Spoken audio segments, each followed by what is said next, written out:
जय श्री हरि दोस्तों। जीवन में समय निकालकर ही भक्ति करनी पड़ती है। जब हमारा सीधा संबंध प्रभु के साथ हो जाता है, प्रभु हमें परमानंद, शांति और निर्भयता देते हैं। प्रभु से संबंध जोड़ने का श्रेष्ठतम साधन भक्ति ही है। मनुष्य सोचता है कि भक्ति करने के लिए उसके जीवन में ढेर सारा समय बचा हुआ है। यह सोच एकदम गलत है, क्योंकि भक्ति करने का सही समय अभी और तुरंत ही है। जीवन क्षण भंगुर है, इसलिए भक्ति तत्काल प्रभाव से ही करनी चाहिए। भक्ति करने के लिए बुढ़ापे की प्रतीक्षा नहीं करनी चाहिए, क्योंकि तब तक शरीर भक्ति करने लायक नहीं रह पाएगा। बुढ़ापे में शरीर का कष्ट हमारा ध्यान प्रभु की तरफ नहीं लगने देगा। जीवन में बिना समय गंवाए भक्ति करनी चाहिए। सुख, दुख, अनुकूलता, प्रतिकूलता, जिस भी परिस्थिति में हम हैं, उसमें भक्ति करते रहना चाहिए। आलस्य में कभी भी समय व्यर्थ नहीं करना चाहिए। आलस्य भक्ति में एक बहुत बड़ा अवरोधक है।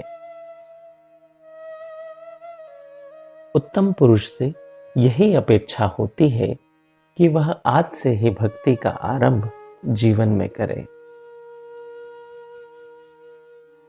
हाथों से तो दूर, वाणी से या दृष्टि से भी कभी हिंसा नहीं करनी चाहिए।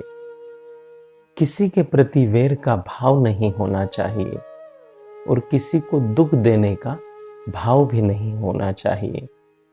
ऐसा होने पर ही हम भक्ति कर पाएंगे।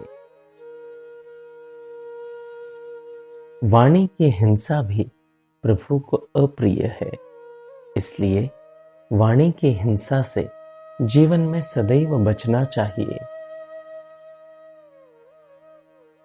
भक्त सबको प्रभु से जोड़कर सबका कल्याण करना चाहता है। भक्त के मन में दूसरों के लिए केवल भलाई की भावना भरी हुई होती है।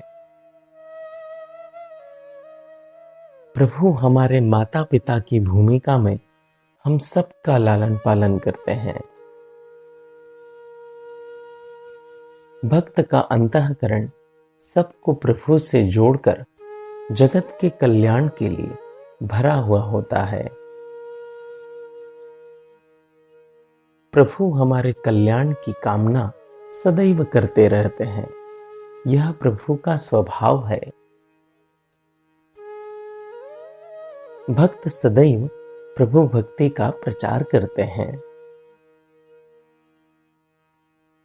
भक्त जो सोचता है वही बोलता है, और जो बोलता है वही करता है। शुद्ध और शांत अंतःकरण से ही प्रभु की श्रेष्ठ भक्ति होती है। शुद्धता का जीवन में सदैव पालन होना चाहिए। भक्त का शरीर, आहार, विचार सब शुद्ध होते हैं। अगर आप नित्य अपने मोबाइल पर भक्ति संबंधित विचारों को पढ़ना चाहते हैं, तो स्क्रीन पर दिखाए जा रहे नंबर पर श्री हरि लिखकर हमें व्हाट्सएप कर दीजिए। जय श्री हरि।